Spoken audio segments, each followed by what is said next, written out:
നബി വഫാത്തായി എന്നറിയുന്നതോടുകൂടെ ഇനി എനിക്ക് മദീന വേണ്ടെന്ന് പറഞ്ഞ് ഓടിപ്പോയ ബിലാലിനെ പോലെ സിറിയയിൽ പോയി താമസിച്ചു ബിലാൽ. മടങ്ങി വരാൻ പിന്നൊരിക്കൽ ഉമറിന്റെ കാലത്താണ് സയ്യിദുനാ ബിലാലിനോട് അള്ളാഹുവിന്റെ റസൂൽ സ്വപ്നത്തിലൂടെ വന്നിട്ട്, ബിലാൽ എന്തേ എന്നോട് ദേഷ്യമായോ എന്ന് ചോദിക്കുമ്പോ കരഞ്ഞു കലങ്ങി ഹൃദയം പിടച്ച് സിറിയയിൽ നിന്ന് നടന്നു വന്നു മഹാനായ ബിലാൽ അഷ്റഫുൽ ഖൽഖിന്റെ ചാരത്ത്.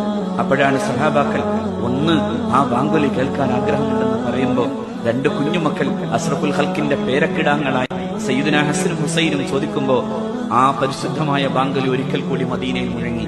പക്ഷേ അഷ്ഹദു അന്ന മുഹമ്മദൻ എന്നേ മഹാനായ ബിലാലിനെ പറഞ്ഞു തീർക്കാനായുള്ളൂ. അപ്പോഴേക്കും പൊട്ടിക്കരഞ്ഞ് ബോധരഹിതനായി വീഴുന്ന ബിലാലിന്റെ ഇഷ്കിന്റെ മുമ്പിൽ മരണത്തിന്റെ അവസാനത്തെ സമയത്ത് ഭാര്യ കരയുമ്പോ മഹാനായ ബിലാൽ പറഞ്ഞു, എന്തിനാ കരയുന്നത്?